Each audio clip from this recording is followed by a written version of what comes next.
Listen, I remember during the first Trump administration that $1.9 trillion tax cut was mind boggling. And then in the aftermath of the initial Trump administration, learned that approximately $8 trillion, excuse me, of our current overall debt and obligation is largely due to the amount of financing that was managed during the Trump administration. It sort of put my mind into spaces where I can't even calculate those many zeros. Talk to us about what's happening right now with the overall approach to taxation when it comes to corporations and when it comes to these tax cuts that they are trying to extend into permanency.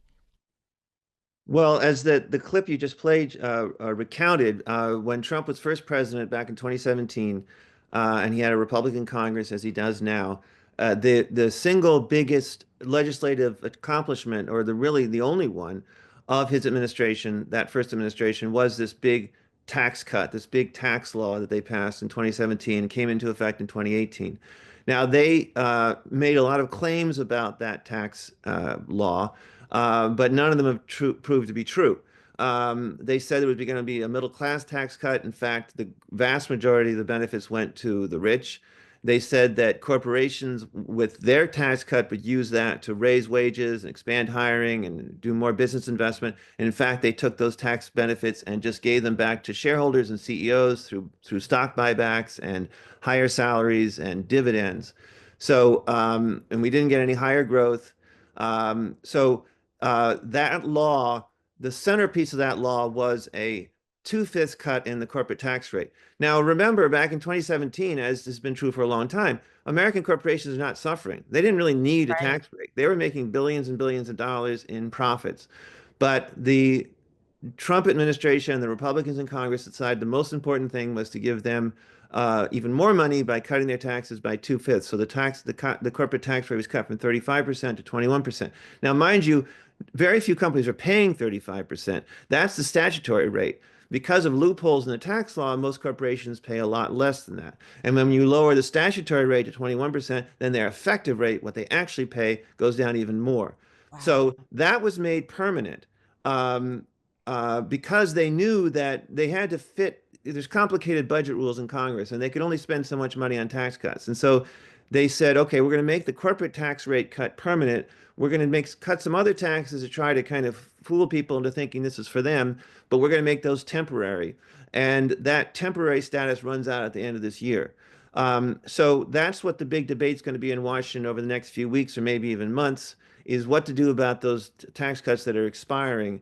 And I think everyone, even if they've never thought about taxes before, should be paying attention to this tax fight because, as your clip also mentioned, the way they're going to pay for it is through a lot of ways hurting working people, including cutting Medicaid, cutting education, cutting housing, cutting food assistance, or they're going to slap a lot of general tariffs on goods that come into this country and make prices that are already too high in the supermarket even higher, or they're going to add to the national debt. And all of this just so that billionaires like Elon Musk can get more tax cuts. One of the things that your organization pointed out on Twitter a couple of days ago, a couple of weeks ago now, was that Amazon pledged $2 million to Trump's inauguration. This is a direct quote. You said they stand to gain 2.5 billion from his corporate tax cut. Meta will give 1 million. They stand to gain about 1.4 billion. Google and Microsoft each offered 1 million. They stand to gain over 3 billion apiece. Follow the money. When we're talking about the sort of clutching of the pearls moment that many Americans had when they realized that corporations were just sort of funneling money into the inaugural campaign. There wasn't necessarily, prior to seeing your tweet, a real conversation that I could see happening between what the benefits to those corporations were going to be. And if we're taking this, the assessment that your organization put out, it was actually a pretty damn good investment for them to add that money to the inauguration coffers because they're reaping benefits to the tune of billions. But is that before we even get to the idea of making these corporate tax cuts permanent, or is that calculating that within? Well, that actually, those figures are very relevant. But what they refer to is President Trump wants to not only keep that 21% tax rate, but he wants to cut it further to 15%. In other words, Jeez. and so that's where those amounts of money will come in. Whether he'll succeed in that, I don't know. But the point is, the corporations and wealthy individuals and households should be paying significantly more in taxes. We should not be debating whether we're going to be cutting taxes more. We should be debating how we can raise a fair share from those large sources of money, which are the billionaire class and the centimillionaire class and these huge multinational corporations. And speaking of investments paying off in terms of contributions, Elon Musk made a great calculation in giving Trump $200 million, over $200 million for his campaign, not the inauguration, but actually getting him elected. Right. And now, if all of the ideas that Republicans have for cutting taxes on billionaires comes through, he and his family will save tens of billions of dollars in taxes. So it was a very good return on investment, but very bad for the American people. Now, we have this notion in this country where people who have never come close to making $1 million, let alone $1 billion, fight for policies that benefit billionaires because we're sort of aspirational. Like one day I might be a millionaire, one day I might be a billionaire.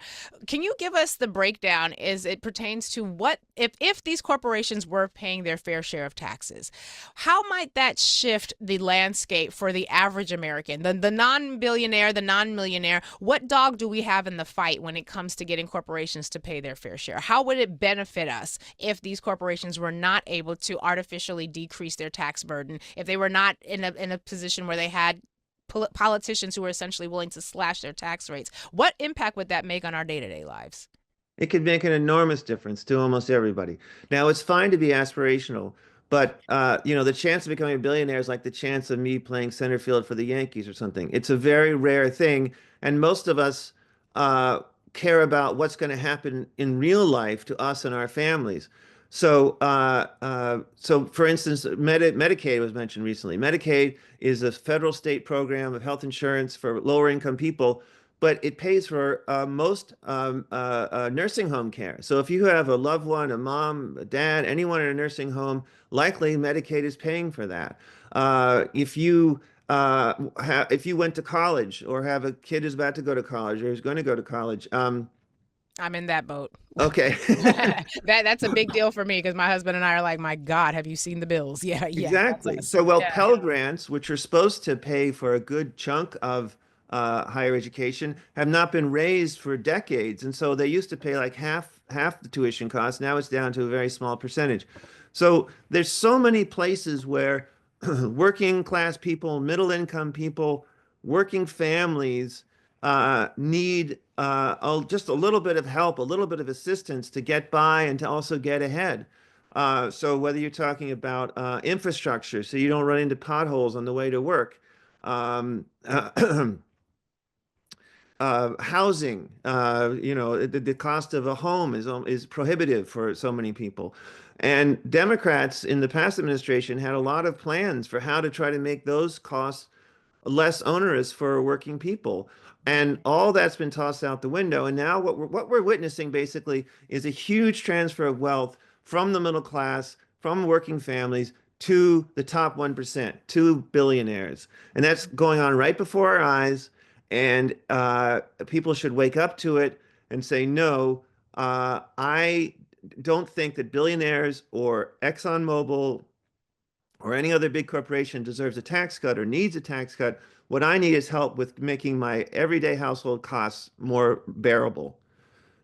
One of the challenges that we also see is that we'll often get these press releases that XYZ billionaire donated such and such amount of dollars, some goo gobs amount of money to some sort of charity. And you'll sometimes see those same aspirational pro corporate tax policy defenders say things like, well, see, they don't need to be taxed because they're so generous when it comes to charity. They're giving money over to charities and nonprofits that are going to be really helpful. Why are you pressuring them about taxes? And this is an argument that people, again, who have never come close to balancing their personal checkbooks will advocate. Sorry, I don't mean to be snarky, but it's true.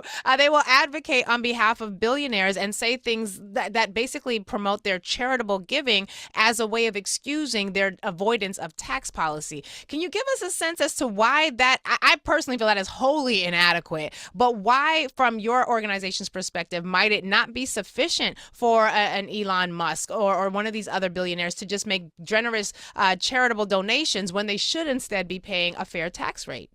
Well, there's several things to say about that. One is a lot of billionaires are not doing that. I don't think you'll find that Donald Trump is making a whole lot of charitable contributions to anything that doesn't directly benefit him. Right.